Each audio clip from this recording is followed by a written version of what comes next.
Delight IAS पर आप सभी का एक बार फिर से बहुत बहुत स्वागत है। तो आप लोगों को पता है कि कल अमेरिका के जो राष्ट्रपति हैं उसके नाम की घोषणा लगभग अब हो चुकी है और यह तय हो चुका है कि आने वाले 4 साल जो हैं अब अमेरिका की जो सत्ता है वो ट्रंप के हाथ में ही रहने वाली है। तो आईआर के पॉइंट ऑफ व्यू से हम लोग बहुत अच्छा टॉपिक आज डिस्कस करने वाले हैं। इसमें हम लोग बहुत सारी चीज़ों को लेंगे। एक चीज़ हम लोग ये देखेंगे कि किस तरीके से ट्रंप को लेकर बातें चल रही थी, है ना, इतना उनके कैरेक्टर को लेकर या खास करके कैरेक्टर असैसिनेशन उनका किया गया, उसके बावजूद भी अमेरिका के लोगों ने उनको चुना है।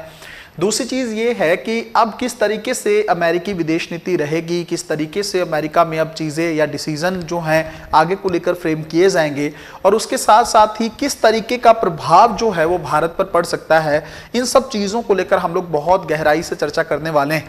आप लोग बहुत अच्छे से जानते हैं कि यूपीएससी के मेंस एग्जामिनेशन में आईआर का जो टॉपिक है या आईआर का जो पोर्शन है उसमें हर साल 4 से 5 सवाल पूछे जाते हैं मेंस में, और उसमें एक सवाल फिक्स है अमेरिका को लेकर, है ना।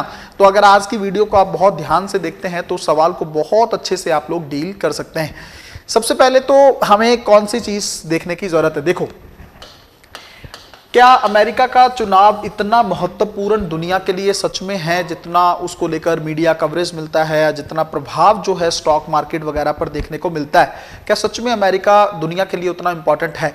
तो काफी हद तक ये बात सही है, क्योंकि आज भी अगर आप देखेंगे ना तो विश्व जो है वो एक ध्रुवीय है ना। आप इस चीज को बहुत अच्छे से समझ सकते हैं। आज भी बड़ी पावर के तौर पर, चाहे वो इकोनॉमिक पावर हो, चाहे वो डिफेंस को लेकर बड़ी पावर हो, कौन है बड़ी पावर? अमेरिका आज भी विश्व में मौजूद है ना। चीन और रूस बहुत अच्छा भारी भरकम प्रयास कर रहे हैं। अगर ये दोनों मिल भी जाते हैं तो कहीं ना कहीं पे अमेरिका को काउंटर तो कर सकते हैं, लेकिन मेन चीज ये है कि इन दोनों में से, चाहे वो चीन हो चाहे रूस हो, कोई भी एक देश ऐसा नहीं है जो सीधे तौर पर अकेला अमेरिका को रिप्लेस कर सके या टक्कर दे सके। अभी थोड़ा समय इसको लेकर चीन को और ज्यादा लगने वाला है, क्योंकि अभी इकॉनमी उसकी थोड़ी पीछे है और डिफेंस के मामले में तो खास करके अमेरिका से काफी पीछे हैं, चाहे वो रूस की बात हो और चाहे वो चीन की बात हो। तो ये विश्व को पता है। इसलिए एक ऐसा देश जो एक ध्रुवीय के तौर पर है, अगर वहां पर चुनाव होते हैं तो कहीं ना कहीं पे पूरी दुनिया की नजर वहां पे बनी हुई रहती है। सबसे पहले तो इस चीज को आपको समझना है। दूसरी चीज ये है कि अब देखो, डाउट में था, द्वंद में था कि कौन सत्ता में आने वाले हैं। आपको पता है कमला हैरिस जो है वो बाइडेन का ही एक उत्तराधिकारी थी। तो अगर वो जीतती तो उससे क्या होता कि जो पॉलिसी बाइडेन फॉलो कर रहे थे, है ना, जो चीज जो अगर आप देखेंगे ओबामा के तरफ से अगर आप देखोगे तो उसी पॉलिसी को आगे भी फॉलो किया जाता। बाइडेन का कार्यकाल अगर हम लोग देखें, थोड़ा सा बाइडेन के कार्यकाल को अगर हम लोग देखें तो आपको पता है थोड़ा सा एक नरम स्वभाव के व्यक्ति रहे हैं। वो बहुत ज्यादा सख्ती उन्होंने कुछ मैटर्स को लेकर नहीं दिखाई। चाहे वो रूस यूक्रेन को लेकर वॉर हो, बाइडेन के होते हुए वो वॉर स्टार्ट हुआ और अभी तक वो युद्ध खत्म नहीं हो पाया है ना। इतने अगर स्ट्रांग प्रेसिडेंट होते हैं और इतने स्ट्रांग प्रेसिडेंट होने, अगर वो अपना दावा करते हैं कि बहुत मजबूत राष्ट्रपति हैं वो अमेरिका के लिए, तो इस तरह के वॉर का स्टार्ट ही नहीं होना चाहिए था। और अगर हुआ था तो इसको किसी ना किसी तरीके से परिणाम पे इस युद्ध को बाइडेन को पहुंचाना चाहिए था।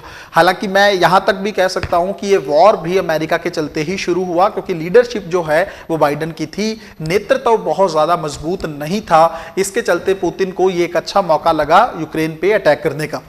दूसरी चीज ये है, इस बाइडेन के टाइम पीरियड में ही अगर हम लोग देखें, हालांकि भारत के साथ संबंधों की अगर बात करें तो बाइडेन और ट्रंप दोनों ही लगभग सिमिलर चलते रहे। बट बाइडेन के कार्यकाल में आप मध्य एशिया का चीजें देखेंगे, पश्चिम एशिया की कहानी देखेंगे तो वहां पे टकराव ज्यादा बड़े स्तर पर देखने को मिलता है। इजराइल और ईरान के बीच में जो टकराव है वो बड़े स्तर पर बढ़ा है ना। इसको अमेरिका कंट्रोल कर सकता था, लेकिन अमेरिका ज्यादा बड़े स्तर पर इस मैटर में नहीं दिखा है। धमकियां दी गई हैं अमेरिका की तरफ से ईरान को, बट ईरान उस चीज से डरा नहीं है। इवन ईरान यहां तक आ गया अमेरिका के सामने कि उसने अमेरिका को इस मैटर से पूरी तरीके से दूर रहने की धमकी दे डाली। इसी टाइम पीरियड में अगर आप लोग देखेंगे तो किस तरीके से ईरान जो है वो चीन और रूस की तरफ भी झुकता हुआ प्रतीत हुआ है। इवन इन एक गठजोड़ जो है वो अंतरराष्ट्रीय स्तर पर बना, जिसमें रूस, चीन, ईरान और थोड़ा थोड़ा सऊदी अरब का भी प्रभाव देखने को मिलता है, और नॉर्थ कोरिया तो आपको पता ही है कि वो रूस और चीन के बहुत ज्यादा प्रभाव में काम करता है, साम्यवादी देश है, तो उसी तरीके से विचारधारा इनकी है। तो बाइडेन के कार्यकाल में जो 4 साल वो सत्ता में रहे हैं, इस टाइम पीरियड में जो विचारधारा थी खास तौर पर समाजवाद और साम्यवाद की, इस विचारधारा को काफी हद तक बढ़ावा ही मिला है। अब जो है ट्रंप का अगर पहला कार्यकाल अगर हम लोग देखें, पिछला कार्यकाल, तो उसमें आपको पता है कुछ चीजें बड़ी स्पष्ट थी। एक तो चीन के साथ वो बहुत सख्ती से पेश आते हैं, है ना, वो नहीं चाहते हैं कि चीन किसी तरीके से ग्रो करे। पहली तो बड़ी क्लियर बात है कि चीन के साथ अब अगले 4 साल बहुत ज्यादा चीजें खराब रहने वाली हैं। जितना चीन ग्रो कर गया बाइडेन के टाइम पीरियड में, उसको काउंटर करने के लिए अब ट्रंप आ गए हैं। दूसरी चीज ये है कि रूस को लेकर हालांकि ट्रंप का थोड़ा सा रवैया जो है वो सॉफ्ट रहता है। बाइडेन अगर आप देखेंगे तो ज्यादा सख्ती दिखाते हैं रूस को लेकर, लेकिन ट्रंप जो है वो थोड़ा सा रूस को नॉर्मल या लिबरल तरीके से ट्रीट करना चाहते हैं, क्योंकि ट्रंप को एक चीज बहुत अच्छे से पता है, अमेरिका के लिए फिलहाल मौजूदा समय में सबसे बड़ा खतरा चीन है, रूस नहीं है। रूस तो अमेरिका चीन के साथ मिलके ज्यादा स्ट्रांग है, वरना रूस अभी उतनी पावरफुल की इकॉनमी, अगर आप देखेंगे रूस की 2-3 ट्रिलियन डॉलर की इकॉनमी, तो बहुत ज्यादा डाउन इकॉनमी है। तो रूस बड़े स्तर पर अमेरिका को अभी डील नहीं कर सकता है। तो बड़ा खतरा कौन सा है? चीन है। ट्रंप इस चीज को बहुत अच्छे तरीके से समझते हैं, इसलिए वो ज्यादा काउंटर करना चाहते हैं चीन को, रूस को थोड़ा सा नॉर्मल तरीके से वो डील करना चाहते हैं।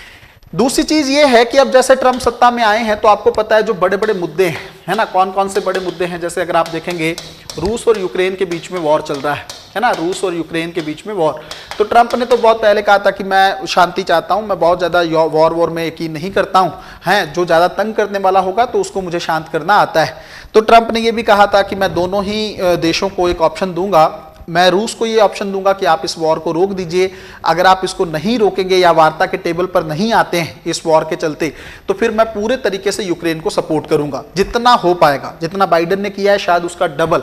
और अगर मैं यूक्रेन को भी मौका दूंगा कि वो भी शांति की टेबल पे आए, अगर वो नहीं आते हैं तो फिर मैं पूरा सपोर्ट जो है यूक्रेन से खींच लूंगा, और फिर मैं रूस को कहूंगा कि आप खुद जो है इस पे बम मारो, कोई प्रॉब्लम मुझे नहीं, यूक्रेन के साथ जो करना है आप करिए।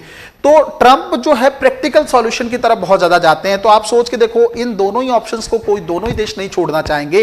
रूस अभी अमेरिका से बहुत ज्यादा उलझना नहीं चाहता है, और यूक्रेन जो है इस पूरे मैटर में अब हालांकि मजबूरी थी उसकी, वो चाहता था लंबे समय तक वॉर को रखे, लेकिन अब अगर ट्रंप ऐसी बातें करेंगे तो उनकी भी मजबूरी जेलेंस्की की भी हो जाएगी वार्ता के टेबल पर आने की। तो बहुत जल्द ये जो है इस मैटर का हल निकलने वाला है। दूसरा, ईरान को लेकर ट्रंप बहुत सख्त है, आप जानते हैं, है ना, joint comprehension plan of action को लेकर जो इनका एक समझौता हुआ था, उससे ट्रंप ही तो बाहर निकला था। उसमें आपको पता है P5 कंट्रीज और प्लस जर्मनी, इन्होंने मिलके ईरान के साथ एक समझौता किया था जिसमें ईरान से आर्थिक प्रतिबंध जो है वो हटा लिए गए थे। लेकिन जैसे ट्रंप का पुराना कार्यकाल आप देखेंगे, उस टाइम पीरियड में ट्रंप ने इस समझौते से खुद को बाहर कर लिया, अमेरिका को बाहर कर लिया, और ईरान पर जो आर्थिक प्रतिबंध लगे थे उसको और ज्यादा बढ़ा दिया गया। तो ईरान के साथ बहुत ज्यादा सख्ती जो है ट्रंप की देखने को मिलती है। ये सारे मैटर आपको पता है। तो ईरान पर अगर ट्रंप सख्त होगा तो ऑब्वियसली बात है इस मैटर में, इस क्षेत्र में भी, पश्चिम एशिया में भी थोड़ी शांति देखने को मिलेगी। तीसरी चीज, अब भारत को लेकर थोड़ा सा 1-2 मिनट में डिस्कस कर लेते हैं। आपको पता है कि भारत के साथ तो जो हमारे भारत के प्रधानमंत्री हैं नरेंद्र मोदी, उनके साथ इनकी दोस्ती काफी अच्छी है ना। ट्रंप और कल जब आप ट्वीट देखेंगे भारतीय प्रधानमंत्री का, तो उन्होंने माय फ्रेंड करके संबोधित किया। उन्होंने जब बधाई दी तो उन्होंने कहा मेरे फ्रेंड जो हैं ट्रंप, उनको जीत की बहुत ज्यादा शुभकामनाएं, बहुत ज्यादा बधाई हो, बहुत ज्यादा एक अच्छा एक केमिस्ट्री दोनों नेताओं के बीच में देखने को मिलती है। तो भारत के लिहाज से कुछ हद तक पॉजिटिव चीज है कि दोनों दोस्त हैं और काफी हद तक आगे इस चीज को लेकर जा सकते हैं। लेकिन थोड़ा आपको पता है ट्रंप बिजनेसमैन हैं, तो आर्थिक पॉइंट ऑफ व्यू से भारत के लिए अच्छी चीज नहीं है ना। Generalise system of preferences GSP का जो दर्जा था वो अमेरिका के ट्रंप के नेतृत्व में ही अमेरिका ने भारत से छीना था, है ना। तो अमेरिका बेसिकली अगर ट्रंप देखोगे तो ट्रंप ये कहता है कि भारत जो है विकासशील देश अब नहीं बचा है, यह एक विकसित देश बन चुका है, इसकी इकॉनमी जो है वो $3.5 ट्रिलियन की हो चुकी है। तो भारत को विकसित देश की तरह ही ट्रीट करने की जरूरत है। ट्रंप इन सब चीजों में, इवन ट्रंप अमेरिका फर्स्ट की बातें करते हैं तो संरक्षणवाद को बहुत ज्यादा बढ़ावा देते हैं, वो व्यापार वगैरह की चीजों पे थोड़ा सा रोक लगाने की तरफ रहते हैं। साथ में वो भारत की तरफ, भारत को ये बार बार आरोप लगाते रहे हैं भारत पर कि भारत अपना बाजार जो है वो अमेरिका के लिए प्रॉपर तरीके से नहीं खोल रहा है। इन सारी चीजों को लेकर थोड़ी नकारात्मकता भारत के लिए बन सकती है।